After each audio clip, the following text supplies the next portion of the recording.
Hello and welcome, YouTube. In today's video, we're going to talk about the south sector of your home. It's the final part of our series, and it's about fame and reputation. And in today's world, I think it's also called your personal brand. So come on in. With this video, we are completing the 9-square grid. It is about the south sector of your home, and it is about fame and reputation. And I think in today's world, it might also be interpreted as your personal brand. If they don't know you as a good person or a good worker or a good whatever your desires may be, then it's a false impression. So let's get everything aligned so your home can support all that you want to be in this world. Hi, my name's Erica Meyer. And throughout the last 8 videos, I have shown what a crazy passionate person I am about Feng Shui. I think it is this beautiful marriage of materials and meaning. And this is a way for your environment to also enhance that. If your environment is really out of alignment with your ultimate goals in life and what you want to manifest, then it just makes the journey harder. All can be overcome, but ideally, we want to be in a place of ebbing and flowing with life and enjoyment. And so I really think that these 9 sectors give more depth and meaning to all of our lives. Before we get into this final sector of the compass, let's talk about the previous 8. We started in the north, which is a very personal place to find your purpose, wherever you are on that journey. The element is water, and the patterns are flowing, undulating, so it feeds all of these other areas. The colors are dark blues and blacks. Then we go to the southwest, which is an earth sector, where we're going to find our sweetheart to go through the long, cold, dark night with. Those earth neutral elements, they can be on the warmer side, similar to a sunset. And also, if you're looking for just objects, this is where you place those beautiful pairings of objects that fit together. Then, as the sun is rising, it sets in the west for all of us, it rises in the east for all of us. And in the east, we dedicate a space to family and community and their growth, similar to the southeast, which is a part of our prosperity and wealth. It's abundance. So both of these areas that are getting sun first thing in the morning are areas of growth. The design elements can be stripes, vertical rectangles, anything that's elongated and appears growing and upward energy. And the colors are, of course, all of the wide array of greens. And also you can use blues that nourish our plants and pops of reds and purples that show the abundance of flowers and vegetation, right? Then we go into the center of our home. That was video number 5 in the series, and it is about our health and stability. It is the earth element. I like to suggest alabaster in this area because it is an earth element that glows and has that inner depth. Any warm neutrals that really, you could go into the lighter, sandier colors that are really uplifting and vibrant in that center of your home, which could be the darkest part of your home. So that's why we want bright, happy earth element there. Then we go into our northwest and west sectors, which are both metal, similar to the east and southeast being growth. North and the northwest are metal elements, and they are represented by the pattern of circles, the colors of grays and whites. So it fits in perfect with so much of the aesthetic that the entire globe has been using for the last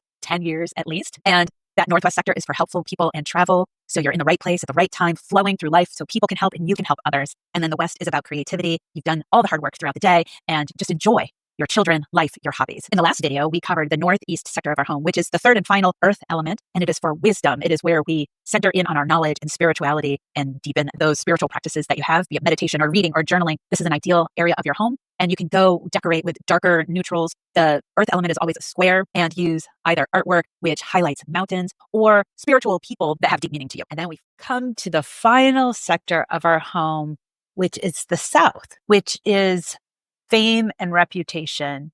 And if you've been following the videos, you know that I have taken the Feng Shui compass and rotated it 180 degrees. As an architect, all of our plans, kind of industry standard for at least in North America, architectural drawings are going to default with north at the top of the page. Feng Shui, which started 4,000 years ago, the south was the most important direction because that is where we are getting the heat into our homes. These practices are very intuitive. Today's architects take into consideration solar gain, and elevations change because of the potential solar gain. So then if we go back to the personal development sectors, fame and reputation, And we're looking at the sun rising in the east for all of us.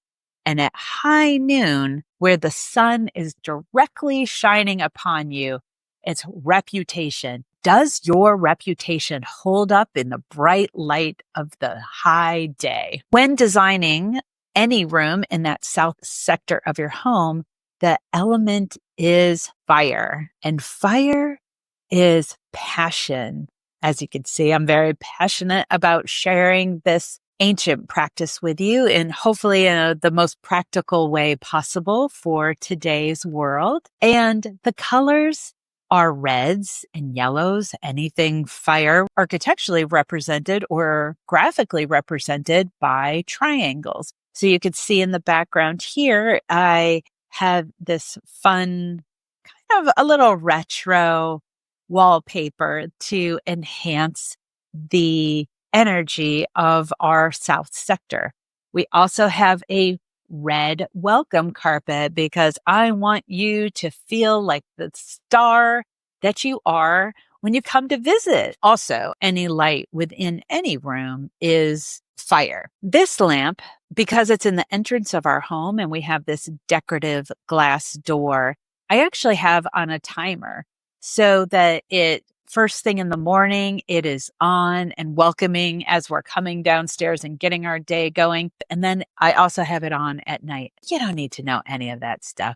Let's move on. Do you want to do a full red monochrome room? If you do an all red room, it's a lot of energy. But for our own homes, there is the theory of just one red element really brings the passion to that room. So that one red element, I think, ties beautifully into Feng Shui. I don't think that's a mystery or coincidence at all that is a passionate play in any room. You can also use the fire element in your kitchen to further enhance that nourishment. In many Frank Lloyd Wright homes, that fireplace was the central element of the design, which everything spun off of. So to also enhance the south sector of your home with artwork, this is where you get to have the most energetic artwork,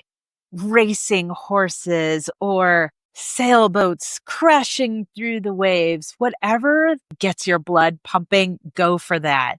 This is also an area where you want to display your accomplishments that you deserve your reputation for, your diplomas or a silver play button, ding, ding, someday. And then for objects within your home, I would also recommend this little guy, which has 3 different settings. So this is a cool setting, warm, and then a blended. I love these. I have a couple of these throughout my home. Now I start to keep the lights really dim at night to help me sleep better. And I walk around instead of the old-fashioned candlestick, I walk around with this to illuminate the place and then just turn it off and I can recharge it. This is the final sector. But what we always do, you start again and relook at your purpose and your relationships and your family and your prosperity. And we can always improve all of these things. If you haven't watched all the videos yet, please do. Your house is here to enhance your dreams and support your dreams, but you are the one that needs to take action. So please like and subscribe. Follow me for more tips. Thanks so much for watching. We'll see you again next time. Mwah. Bye.